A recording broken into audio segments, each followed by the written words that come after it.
Welcome back to another edition of Altered TCG Tournament Results recap for the week ending 24th of August 2025, as provided by me from Chile, from A Hero's Guide to Asgartha.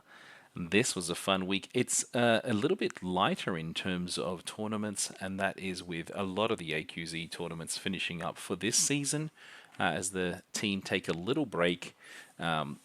We are not having as many. I will be reaching out to a few of the other hosts of other tournaments to see if they would be okay with me bringing in some of their tournaments. I've already spoken to the Spaghetti team and the tournaments they run. They are just not run weekly. So once we get those monthly runs going, and these are the 400 plus ELO ones, and they will become part of what we will show here and discuss. Just note with those tournaments, they are again monthly and not weekly. But let's go through what we did and what we learnt this week. So in the main AWOL Monday tournament, which is very much focused on Europe, we had two players be undefeated. A Fen and Crowbar, which is nice to see Fen getting some level of representation again, and hopefully that transposes to some wins in large qualifiers as well. And a Basira and Kaisermon also making it through. Let's have a quick look though at Fev A1's Fen and Crowbar build. Very much focused on Magpeng Hoarders being the uniques. Very interesting. The Sandman, the Hatter, the Little Mouse, so a little bit more interaction here, and you are seeing a large variation in terms of the spells that this that Fev A1 has used in their Fen and Crowbar build. Not content across the entire board of characters to have 3-ofs, looking to have a large number of 1-ofs. That makes it very difficult to pilot when there is a lot of 1-ofs. It means you are very bright and you're able to really traverse the tumult, as we call it, with a lot more dexterity. But the Twinkle Twinkles being as well as the magical training, being the 3-of spells that they have. Everything else is 1-of or 2-of, and the Duel of Grit being the only one that is a 2-of there.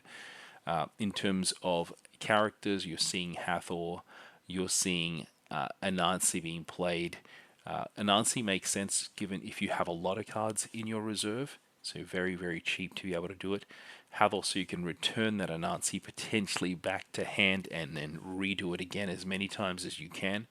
But the Magpeng Hoarder is the one that really is interesting to me, so let's have a look at those because two of them were uniques.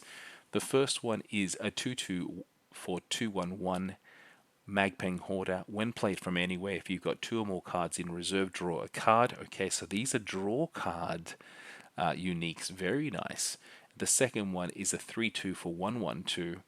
When played from anywhere, if you have 2 or more cards in reserve, draw a card. And when played from hand, roll a die. On a 4+, I gain 2 boosts. On a 1-3, I gain 1 boost.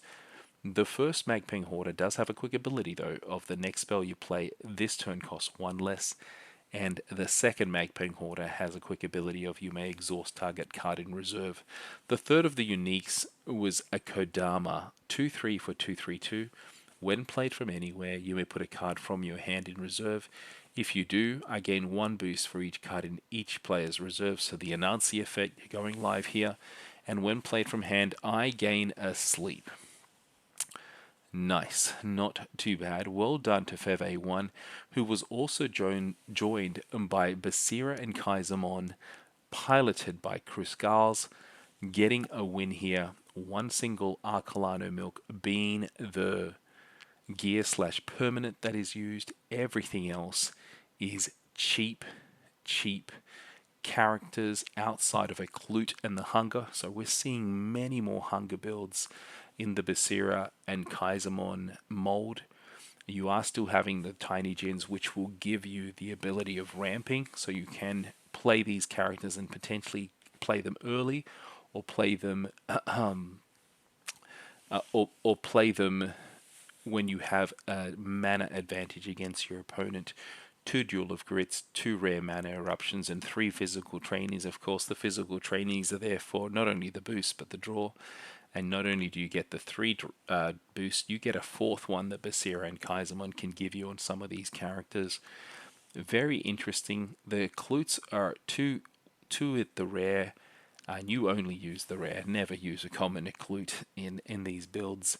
But there's also a unique, which we should have a look at now, but we will start first with the Ozma 2/2 for 1/3/1. At dusk, if you control 2 or more boosted characters, draw a card. And then the Klute, which is one of my favorite cards of Trial by Frost, 5/5 for 2/2/5, and when played from anywhere, you may discard a character from your reserve. If you do, I gain 2 boosts.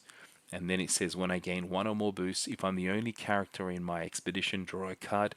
So this has the potential of getting 2 cards, potentially more. Now, you don't get any through additional gears because you just have Arcolano Milk, or maybe you can through that single Arcolano Milk, but you at least will be able to draw twice when this is played if you discard a character from your reserve, plus the Basira ability. Really, really strong, and card draw being the name of the game in this, in Altered, especially for a faction that doesn't get much of it. The last of the uniques was a 3/4 Bravos Trailblazer for 3/1/2. And when played from anywhere, if you control a fleeting character, characters you control gain 1 boost. Nice. And also when played from hand, you may put a card from your hand in reserve. If you do, I gain 1 boost per fleeting character you control. So potentially being able to get double boosts from having characters that are fleeting. Really good for endgame if you have the ability of waiting and playing this last. Really, really strong. The one thing I didn't say about the Occlute, it has a quick ability of drawing a card, and the Bravos Trailblazer has a quick ability of the next character you play this turn gains 1 boost. Really, really nice. That takes us to the next tournament that's done on Mondays for the Americas. This is Leaguelet Arms tournament, and what they did is they had one player go 6-0, and Fennon Crowbar. Second time they're being represented today. Fantastic work, and that is piloted by AFTU Aklo. And here you're seeing a much more character-driven build as opposed to the spell-driven varied build that we saw before. So you've got your traditional martingales, serengars. Lyra Contortionist is very handy, especially in Fen and Crowbar. Your Hathors are there. Your Ouroboros Inkcaster, so really trying to get that recursion of cards and getting a chance to play them more, especially because with Fen and Crowbar, you don't get the benefit late game of being able to keep 2 cards in hands from what you have drawn. As you only draw 1, 1 is resupplied, and 1 goes into your reserve as the bonus. Now, Joyride's important here. Sleight of Hand, once again looking for recursion of some of those pivotal cards and spells. Magical Training, Twinkle Twinkle, and Requiem, so a little bit of interaction there as well. And what we had for their uniques were 2 Paper Heralds and 1 Lyra Navigator, a 1/2 for 0/1/0. When I leave the expedition zone, you may return a card other than me from your reserve to your hand. And with a quick ability of create an order to recruit soldier token in target expedition. The second Paper Herald was 2/2 for 1/1/1. And when played from hand, the next spell you play this afternoon costs 1 less. And when I leave the expedition zone, you may return a card other than me from your reserve to your hand. And what's key in both of these two is that return a card, not a spell. So you can choose there. Much broader and much better. And this does have a quick ability, the same as the other one, of create an Ordis Recruit 1/1/1 soldier token in target expedition. And then the third one of their uniques that AFTU Aklo has used is a 2/2/1/1/2 Lyra Navigator, and this is great for mid to late game. Up to 1 target character with hand cost 3 or less other than me gains anchored when it is played. So not too bad to get some level of anchoring, and what you are looking to do is more than likely when you have that Anansi and you have it out, how do you anchor it, because it gets so many boosts depending on what you've got in your reserve. The next tournament is the A single elimination, that is Kohlrabi's tournament, and this was won for the second week straight by Bijitak. What is different is last week they won it on Sigismar. This week they won it on Traced and Rossum, two of the stronger heroes, but transitioning away from Sigismar. Now I want to know if he did it for fun or whether he's playtesting a number of decks, or just trying to find what is stronger. But well done on that, winning 2 weeks in a row in the same tournament with two different heroes. And now their build here is very similar to what we discussed a lot last week, is Traced and Rossum with some level of interaction. One boom, one Kellon burst for that break in case of emergency, I guess, scenario that they've got to have. This also included one Gibble, which we don't, while useful, you don't see as much. I love the ability of using Gibble from reserve, and it is fantastic. More so though in Sierra, but it is also fantastic here to be able to trigger the Haven or the Kellon Cylinder depending on what you need. Now, in terms of the uniques that were played here, the first one is a Foundry Mechanic, 2/2 for 1/0/1, and when played from anywhere, I gain a boost for each card in each player's reserve, and a quick ability of the next permanent you play this afternoon costs 1 less, which is the quick ability for all Foundry Mechanics. An Anansi for 3/2 for 2/2/1. You may put a card, when played from anywhere, you may put a card from your hand in reserve. If it's a permanent, I gain a boost for each card in your reserve. And also has a second from anywhere resupply. So you'll be able to potentially add 2 additional boosts if you're able to put a permanent into the reserve. The third one is an Axiom Scrambler. You don't see these very often, but a 4/3 for a 1/1. And when played from anywhere, I gain a boost for each card in each player's reserve. So the Anansi effect is in place here. And when played from reserve, I Sabotage. And a quick ability of you may have target character other than me lose fleeting. That takes us to the Nook tournament that is conducted every Wednesday. Now that we are up to date, this was won by Pharmax on Basira and Kaisermon. So we're seeing Basira take a fair strong lead, especially after having won the BGA tournament online for European. You're seeing, I don't know if I'd call it replica decks, but they're starting to take more notice of Basira and Kaisermon as one of the top tier heroes. And really here you're seeing a very similar approach to what we did, once again referencing last week: 3 Eclutes, 2 Hungers, a single Arcolano Milk, and then your Duel of Grit, your Mana Eruption, and your physical training. And this time it's physical, yes it is, and your physical training suite of spells. I think they did great. I'm really excited when I see these other heroes do well.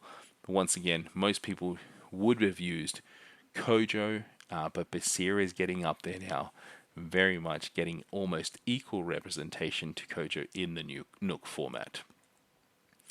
Then that takes us to AWOL on Wednesdays, and this was 35 players for the Americas time zone, with another Fen and Crowbar going first, and a Fen and Crowbar coming second, and a Fen and Crowbar coming fourth.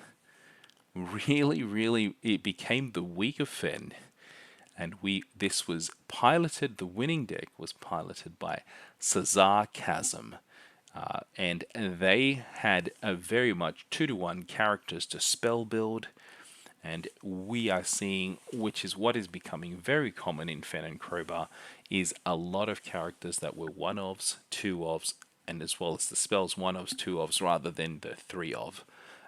They're also using Magpeng Hoarders here, which will get the boost. I think that is almost a given of getting that. You're basically getting boost for what you've got in reserve. You've got your Anansis that also do that. Will-o'-the-Wisps, though, is a change from what we haven't seen before.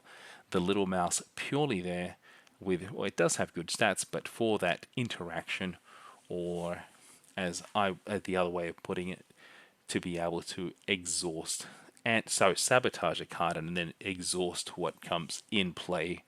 And you've got one Amali, Asgartha, and Outcast, so you can play that as a rare when you build up your reserve, play it, and you get all the cards discarded from your reserve, but you get to draw the equivalent number into your hand. Really, really strong.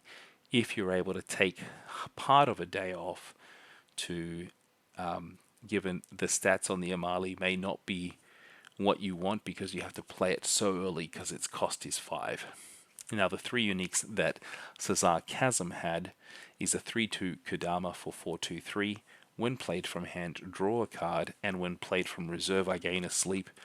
A 3/3 Flamel for 4/4/3, and when you play another character with a base stat of 0, you may return a spell from your reserve to your hand. And in terms of cards that have a 0, so characters that have a 0, you're probably looking at about half, if not less than that. So it is running a little bit of a risk to be able to play that. The Flamel also has a quick ability of the next character you play this turn gains 1 boost. And then you have a unique Little Mouse, 3/3 for 2/02. And when played from anywhere, Sabotage. If you discard a card this way, its owner exhausted resupplies, so that is the same as the rare. And then if you have 2 or more cards in reserve, up to 1 target character gains a sleep, you may give it 2 boosts. So the Sandman effect from everywhere, as well as its traditional The Little Mouse effect, a very strong character, a very strong card. I'd love to see that in use. But as I said, it was a shorter week, but that takes us to the end of the tournaments for the week. Really good. Next week, though, as when we release this, we will also be including the results from the Chile, not me, but the Chile, the country of Chile qualifiers, and I would call that really the more like the South American qualifier, hosted in Chile. And they will have representation from other nations outside of Chile going into Santiago, I believe, to where they're going to be playing that, as well as the results of the Canadian qualifier for Worlds. So excited to see which players get that free ticket to France and also get to represent, hopefully, their home nations in those tournaments. But that is the end for the weekend recap. So the weekly recap for the week. Again, thank you very much.